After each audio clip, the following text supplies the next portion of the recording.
In today's report, the chairman of the government, Mikhail Vladimirovich Mishustin, introduced deputies to the work that the government has been doing over the past year on the development of our external economic ties.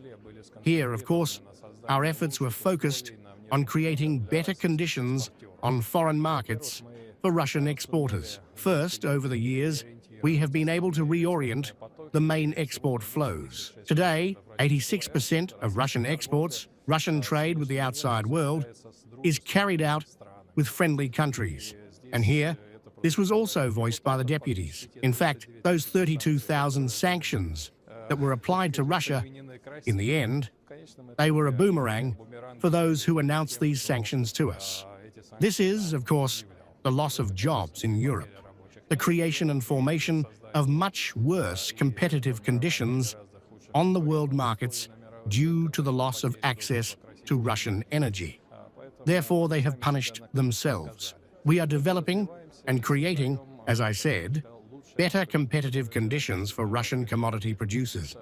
This is a very multi-layered work that we are doing.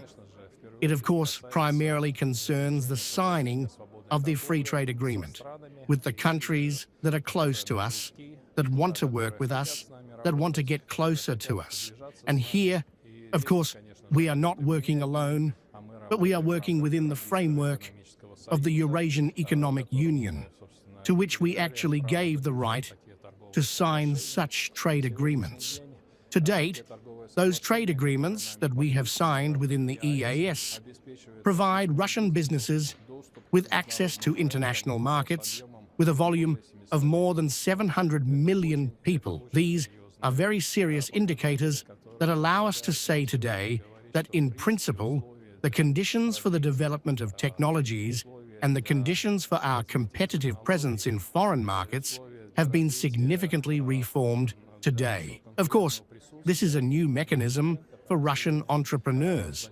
And recently, meeting with the entrepreneurial community, we talked about the fact that they need to learn how to use it. Until last year, we signed 3 very important agreements. First, this is an agreement with our very great, long-standing and kind neighbor, Mongolia. And here we are, working very closely today with our friends and neighbors, so that this agreement is really effective and mutually beneficial, both for us and for Mongolia. Of course, this is the United Arab Emirates, the most important transport, financial and economic hub in the Persian Gulf. And of course, Indonesia is one of the world's largest economy. Today, we are working on the process of ratification of the corresponding agreements and their introduction into force, together with the State Duma. Here we find a lot of support and understanding of our work.